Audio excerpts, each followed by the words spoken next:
Assalamualaikum warahmatullahi wabarakatuh. Om Swastiastu, salam sejahtera bagi kita semua. Salam nama budaya. Halo semuanya, selamat datang di video pembelajaran kali ini dengan materi perpajakan yang akan disampaikan oleh kelompok kami, yaitu kelompok 3. Sebelumnya perkenalkan, nama saya Kayla Febrianti sebagai moderator di video kali ini. Pada kesempatan ini kami akan membahas materi menarik dan pentingnya seputar perpajakan yang sangat berguna baik dalam dunia pendidikan maupun dalam kehidupan sehari-hari sebagai warga negara. Tetapi sebelum masuk ke dalam materi utama, izinkan kami untuk memperkenalkan terlebih dahulu anggota kelompok kami.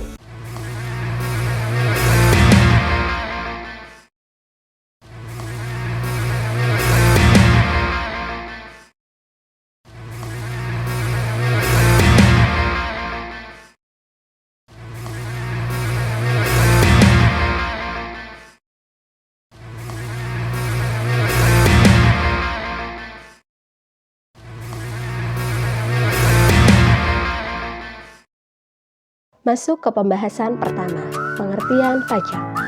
Berdasarkan Undang-Undang Ketentuan Umum dan Tata Cara Perpajakan UU KUP Nomor 28 Pasal 1 Ayat 1 Tahun 2007 menyatakan bahwa pajak adalah kontribusi wajib kepada negara yang terutang oleh orang pribadi atau badan yang bersifat memaksa berdasarkan undang-undang dengan tidak mendapatkan imbalan secara langsung dan digunakan untuk keperluan negara bagi sebesar-besarnya kemakmuran rakyat. Dari pengertian tersebut, dapat kita ketahui bahwa pembayaran pajak kepada negara sifatnya wajib, baik bagi wajib pajak orang pribadi maupun wajib pajak badan. Pemungutan pajak oleh negara sifatnya memaksa, namun harus berdasarkan ketentuan perundang-undangan agar selaras dengan asas-asas pemungutan pajak yang baik. Wajib pajak tidak akan merasakan secara langsung manfaat atas pajak yang dibayarkannya.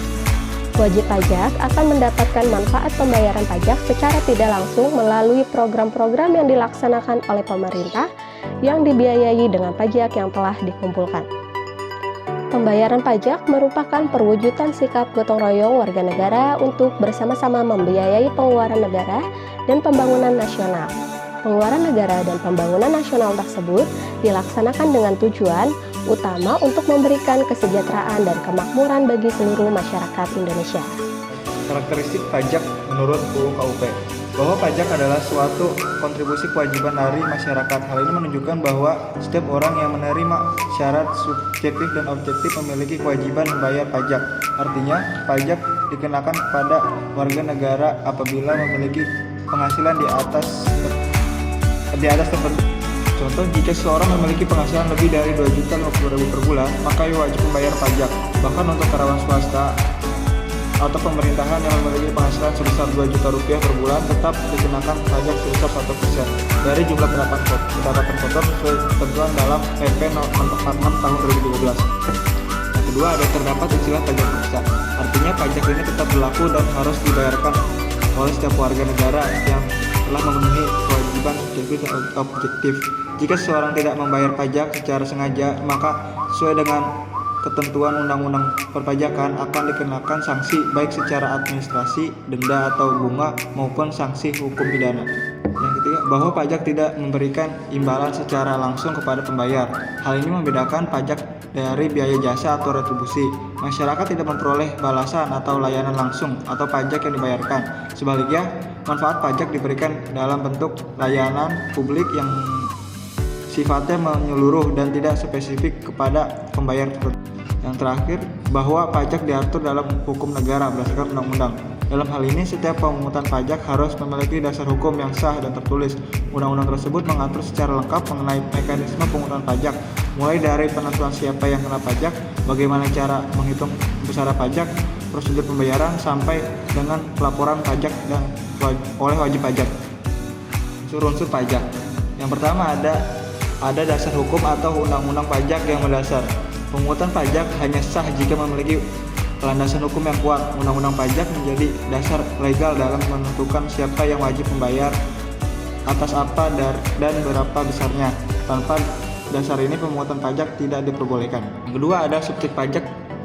Subjek pajak adalah pihak yang secara hukum dikenai kewajiban pajak. Ini bisa berupa orang pribadi, badan usaha, atau bentuk usaha tetap BUT, baik dari dalam negeri maupun luar negeri yang mendapatkan penghasilan dari Indonesia. Yang ketiga ada objek pajak. Objek pajak adalah segala sesuatu yang dikenakan pajak. Objek ini dapat berupa penghasilan mulai dari gaji, laba usaha, kekayaan, kegiatan, atau barang dan jasa tertentu seperti barang mewah, kendaraan, dan jasa kena pajak. Yang keempat ada pemungutan pajak. Pemungutan pajak adalah lembaga resmi yang diberi wewenang oleh negara untuk mengelola perpajakan. Di Indonesia, lembaga utama yang memungut pajak adalah Direktorat Jenderal Pajak. Yang terakhir ada kepentingan umum yang menjadi tujuan pemanfaatan pajak. Hasil dari pemungutan pajak digunakan untuk membiayai kepentingan publik, bukan untuk keuntungan pribadi. Dana ini dipakai untuk membangun jalan sekolah, rumah sakit, subsidi pendidikan, dan kesehatan, serta memperkuat pertahanan dan keamanan nasional. Selain dari unsur-unsur pajak seperti yang sudah disebutkan sebelumnya, pajak mempunyai karakteristik yuridis sebagai berikut. Yang pertama, pajak memaksa dan mengikat secara hukum. Artinya, pajak memiliki sifat memaksa karena diberlakukan berdasarkan undang-undang. Setiap orang atau badan yang telah memenuhi syarat subjektif dan objektif sebagai wajib pajak, wajib membayar pajak dan tidak ada pilihan untuk menolaknya. Negara memiliki kewenangan untuk menggunakan instrumen hukum terhadap pelanggaran kewajiban ini, seperti penagihan aktif, penyitaan aset, atau yang lebih parah adalah sanksi pidana. Yang kedua, kewajiban yang ditetapkan berdasarkan undang-undang. Artinya, pemungutan pajak tidak bisa dilakukan tanpa dasar hukum yang sah. Asas ini dikenal sebagai legalitas perpajakan.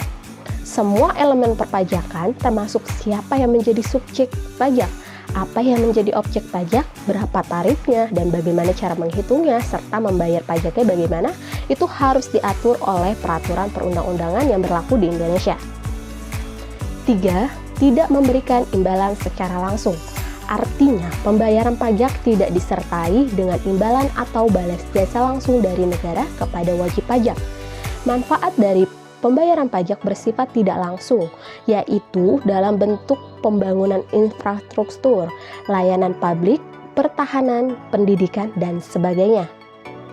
Yang keempat, masuk ke kas negara. Artinya seluruh penerimaan pajak wajib disetorkan ke kas negara. Hal ini menunjukkan bahwa pajak adalah bagian dari sistem penerimaan negara yang sah dan dicatat secara resmi dalam anggaran pendapatan dan belanja negara atau anggaran pendapatan dan belanja daerah. Yang kelima, dapat dipungut secara berulang-ulang.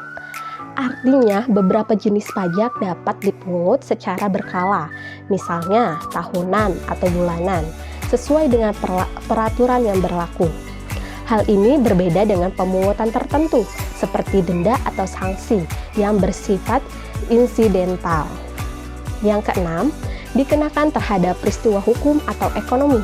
Artinya, pajak dikenakan atas peristiwa hukum atau ekonomi tertentu, misalnya penghasilan, konsumsi, kepemilikan, atau transaksi. Itu berarti pajak tidak bersifat spekulatif, tetapi berdasarkan fakta yang dapat diukur dan dikonfirmasi. Yang ketujuh atau yang terakhir, diatur dalam kebijakan fiskal. Pajak merupakan bagian dari instrumen kebijakan fiskal, yaitu kebijakan pemerintah dalam mengatur penerimaan dan pengeluaran negara. Pajak juga dapat digunakan untuk mendorong atau menghambat perilaku ekonomi, misalnya cukai rokok. Yang kedua, mendistribusikan kembali pendapatan, pajak progresif. Yang ketiga, menjaga stabilitas ekonomi, yaitu melalui insentif atau tarif tertentu. Pajak dibagi dalam beberapa jenis berdasarkan cara pemungutannya. Salah satunya adalah pajak langsung dan pajak tidak langsung. Keduanya penting untuk mendukung penerimaan negara. Yang pertama, pajak langsung. Pajak langsung adalah pajak yang dibayar langsung oleh wajib pajak kepada pemerintah dan tidak dapat dialihkan ke pihak lain. Contoh pajak langsung, yang pertama, pajak penghasilan atau disebut PPH. Yang kedua, pajak bumi dan bangunan yang disebut PBB. Ciri-ciri pajak langsung, yang pertama ditanggung sendiri oleh wajib pajak, yang kedua bersifat berkala atau rutin, yang ketiga tidak bisa dipindahkan ke orang lain. Kedua, pajak tidak langsung. Pajak tidak langsung adalah pajak yang dibayar oleh konsumen akhir saat melakukan transaksi, namun dipungut oleh pihak ketiga, misalnya penjual. Contoh pajak tidak langsung, yang pertama pajak pertambahan nilai atau yang disebut PPN, yang kedua pajak penjualan atas barang, yang ketiga barang mewah atau PPNBM, yang keempat bea masuk. Ciri-ciri pajak tidak langsung, yang pertama dibayar saat transaksi, yang kedua dapat dialihkan ke orang lain, dan yang terakhir tidak bersifat rutin. Selanjutnya, teori pungutan pajak. Yang pertama, teori asuransi. Teori ini mengibaratkan negara sebagai perusahaan asuransi.